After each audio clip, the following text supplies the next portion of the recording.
Nice cosy barn. Teas, hot chocolates. Yes. How are you? Pretty good. Nice to be Richmond Park. You kid yourself, you're in the countryside. It's odd that we haven't made programmes together, or perhaps it isn't. I mean, since we both do the same sort of thing. They don't like us in the same place at the same time. You have to pay two of us rather than one. We're not showbiz. I don't think we're showbiz. Look, we're not showbiz. No, I hope not. It's not a sequin on our fleeces and jackets. Now, we've had the great good fortune of travelling around the world. You more than I. But nevertheless, we can't complain. I don't. No. And we've seen a lot of the world's wildlife. But let's think about the UK, because we've seen a number of successful reintroductions. Last year we saw ospreys breeding for the first time in the south of England. Sea eagles. I've seen them from my garden. Have you? It's astonishing, isn't it? Yeah. Absolutely astonishing. Oh, absolutely. I remember I was involved in the introduction of the sea eagle. How long ago is that now? 30 years? Mm. But to see the steady increase in that has been remarkable. And ospreys, of course, is a marvellous story. Mm. And Rutland Water, which is near where I was brought up, it wasn't the water wasn't there at the time when I was a boy. But, you know, that's another marvellous story. Mm. Do you have a favourite winter species in the UK? Well, I certainly welcome redwings when they come through. I mean, they are so enjoyable because they're easy to spot for a start, and you know where they've come from. And you know, sadly, that they aren't going to stay for very long. They only stay for 3, 4, 5 days, and then they disappear.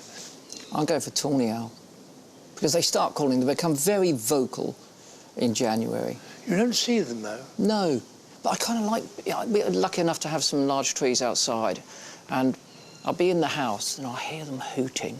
Oh, really? Yeah. And I go over to the window and I open the window, and then you'll wait. There's always that period of anticipation. They always stop when you open the window. And then you have to wait there, and the cold air's coming in, and then all of a sudden you get that clear hoot.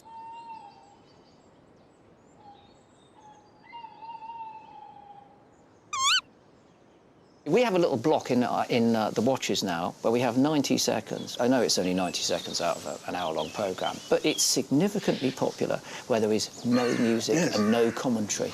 Well, that's the thing about your programmes. They're very varied. You've got very varied elements in it, and to have the element of silence, as you do, is a nice thing to have.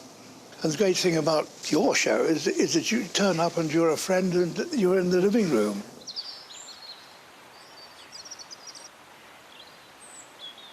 In the UK, we have some truly astonishing wildlife spectacles. You don't have to travel the world to see them. Yeah. A lot to celebrate. Yeah. And in your new series, you're certainly doing that. It's funny, isn't it? Traditionally, overseas with these magnificent programmes which we do overseas, where we turn on the works, all the great cameramen, you know, they were working at it in big teams. Well, it's that sort of exciting searchlight that you're going to put on things, which you do when you go to Africa. We have done here. We notice on our watches that we've learned a lot, because we can put these tiny little cameras which monitor whatever we're watching 24 hours a day, unobtrusively, doesn't bother the wildlife. We're able to show people species which they're familiar with, but we take them using that technology to places where they can't be. And in your series is the starlings. Now, people see them on their bird feeders in the winter. They love coming and feeding on the fat. If they're lucky, they go out and see them murmurating.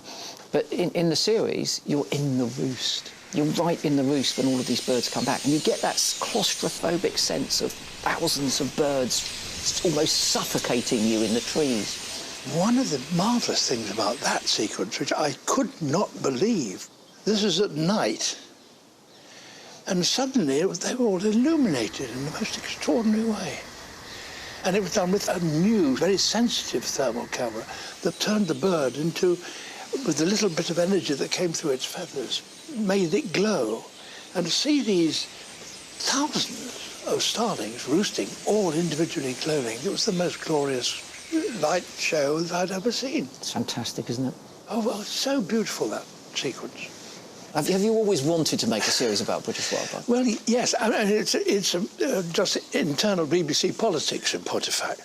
I joined in 1952, and television was restricted to London only.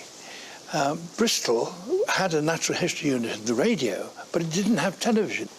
So we had a great meeting, and they said, look here, you're doing natural history, and I think we should come to some agreement on this, because when television comes here, we want to do natural history television.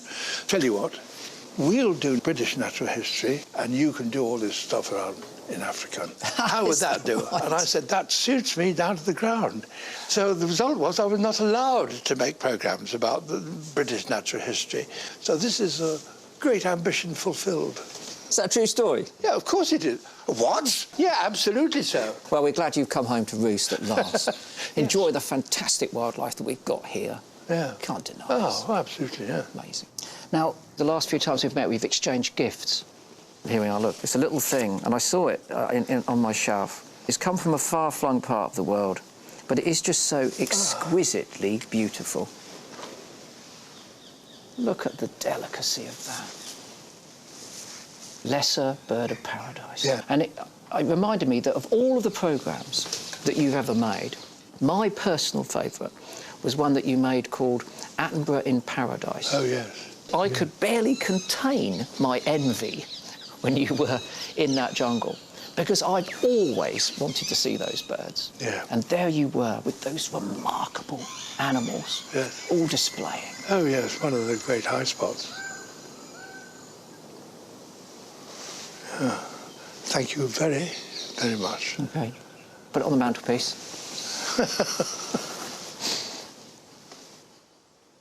Fantastic.